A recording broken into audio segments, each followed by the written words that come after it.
End of the Brigand. The conclusion of Marius' classical studies coincided with M. Gillenormand's departure from society. The old man bade farewell to the Faubourg Saint-Germain and to Madame de T.'s salon, and established himself in the Marais, in his house of the Rue de Fils du Calvaire.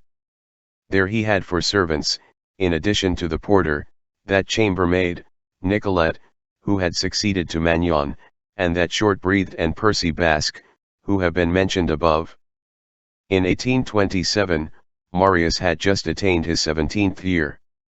One evening, on his return home, he saw his grandfather holding a letter in his hand. "Marius," said M. Gillenormand, "you will set out for Vernon tomorrow." "Why?" said Marius. "To see your father." Marius was seized with a trembling fit. He had thought of everything except this, that he should one day be called upon to see his father. Nothing could be more unexpected, more surprising, and, let us admit it, more disagreeable to him. It was forcing estrangement into reconciliation. It was not an affliction, but it was an unpleasant duty. Marius, in addition to his motives of political antipathy, was convinced that his father, the slasher, as M. Gillenormand called him on his amiable days, did not love him. This was evident, since he had abandoned him to others. Feeling that he was not beloved, he did not love. "Nothing is more simple," he said to himself. He was so astounded that he did not question M. Gillenormand. The grandfather resumed. "It appears that he is ill. He demands your presence." And after a pause, he added, "Set out tomorrow morning. I think there is a coach which leaves the Cour de Fontaines at 6 o'clock, and which arrives in the evening. Take it. He says that here is haste." Then he crushed the letter in his hand and thrust it into his pocket. Marius might have set out that very evening and have been with his father on the following morning. A diligence from the Rue du Boulot took the trip to Rouen by night at that date, and passed through Vernon. Neither Marius nor M. Gillenormand thought of making inquiries about it. The next day, at twilight, Marius reached Vernon. People were just beginning to light their candles. He asked the first person whom he met for M. Pontmercy's house. For in his own mind, he agreed with the Restoration, and like it, did not recognize his father's claim to the title of either colonel or baron. The house was pointed out to him. He rang. A woman with a little lamp in her hand opened the door. "M.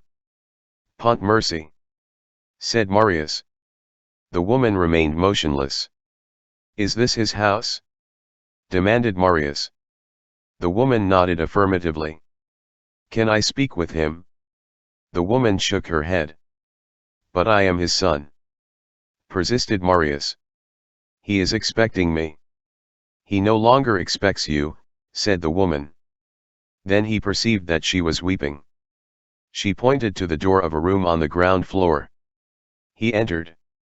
In that room, which was lighted by a tallow candle standing on the chimney-piece, there were 3 men, one standing erect, another kneeling, and one lying at full length, on the floor in his shirt. The one on the floor was the colonel. The other 2 were the doctor, and the priest, who was engaged in prayer. The colonel had been attacked by brain fever 3 days previously. As he had a foreboding of evil at the very beginning of his illness, he had written to M. Gillenormand to demand his son. The malady had grown worse. On the very evening of Marius' arrival at Vernon, the colonel had had an attack of delirium. He had risen from his bed, in spite of the servants' efforts to prevent him, crying, "My son is not coming. I shall go to meet him." Then he ran out of his room and fell prostrate on the floor of the antechamber. He had just expired. The doctor had been summoned, and the cure. The doctor had arrived too late. The son had also arrived too late. By the dim light of the candle, a large tear could be distinguished on the pale and prostrate colonel's cheek, where it had trickled from his dead eye. The eye was extinguished, but the tear was not yet dry. That tear was his son's delay. Marius gazed upon that man whom he beheld for the first time. On that venerable and manly face. On those open eyes which saw not. On those white locks, those robust limbs, on which, here and there, brown lines, marking sword thrusts, and a sort of red stars, which indicated bullet holes, were visible. He contemplated that gigantic sear which stamped heroism on that countenance upon which God had imprinted goodness. He reflected that this man was his father, and that this man was dead, and a chill ran over him. The sorrow which he felt was the sorrow which he would have felt in the presence of any other man whom he had chanced to behold stretched out in death. Anguish, poignant anguish, was in that chamber. The servant woman was lamenting in a corner, the cure was praying, and his sobs were audible, the doctor was wiping his eyes.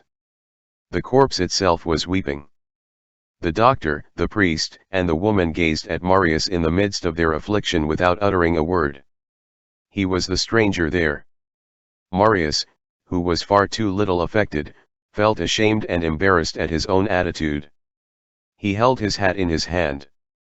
And he dropped it on the floor, in order to produce the impression that grief had deprived him of the strength to hold it.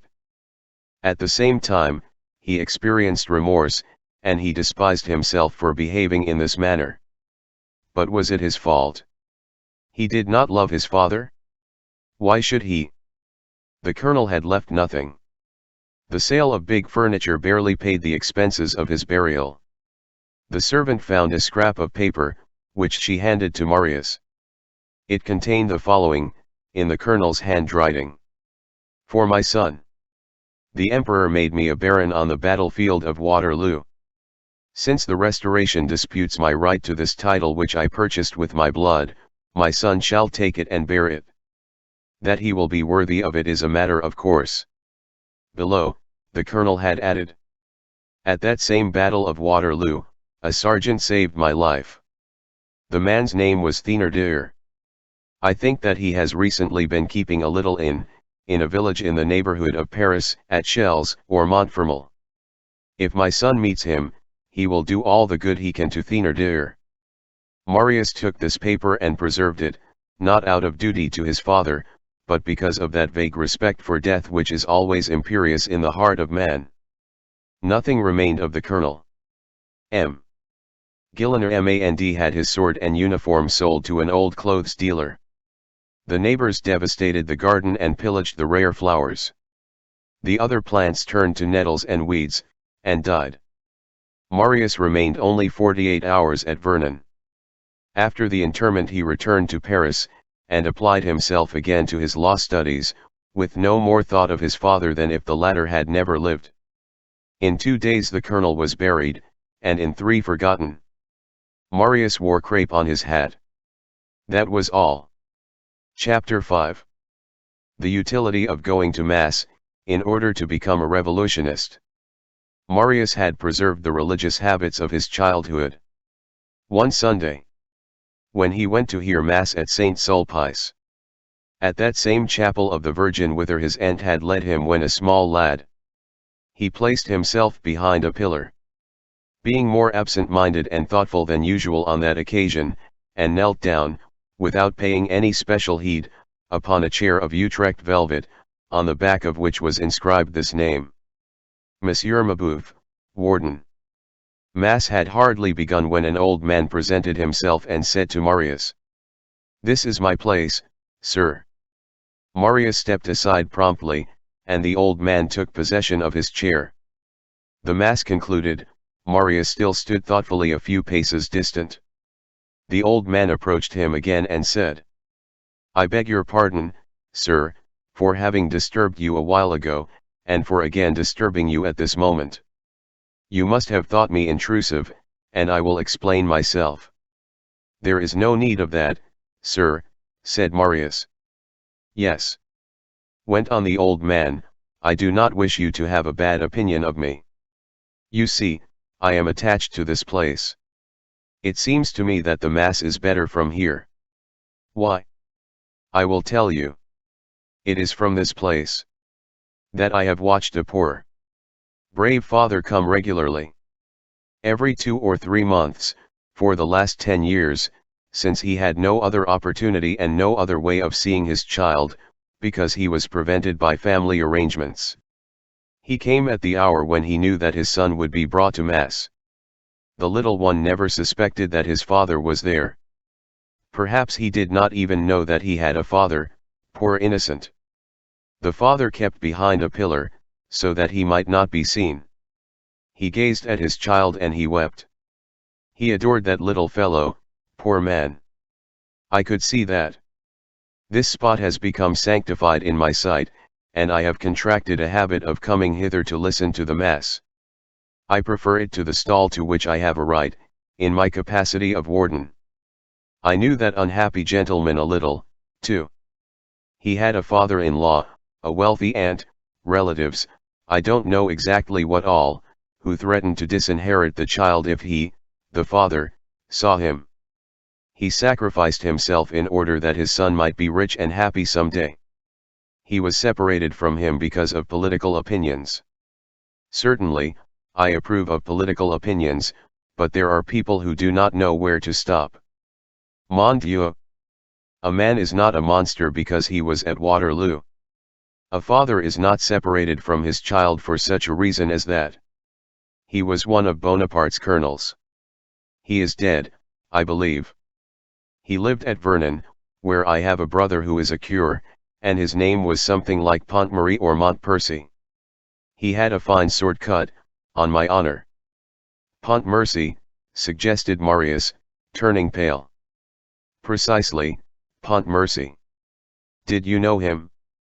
Sir, said Marius, he was my father. The old warden clasped his hands and exclaimed. Ah! You are the child? Yes, that's true, he must be a man by this time. Well. Poor child, you may say that you had a father who loved you dearly. Marius offered his arm to the old man and conducted him to his lodgings. On the following day, he said to M. Gillenormand, I have arranged a hunting party with some friends. Will you permit me to be absent for 3 days? 4. Replied his grandfather. Go and amuse yourself. And he said to his daughter in a low tone, and with a wink, some love affair.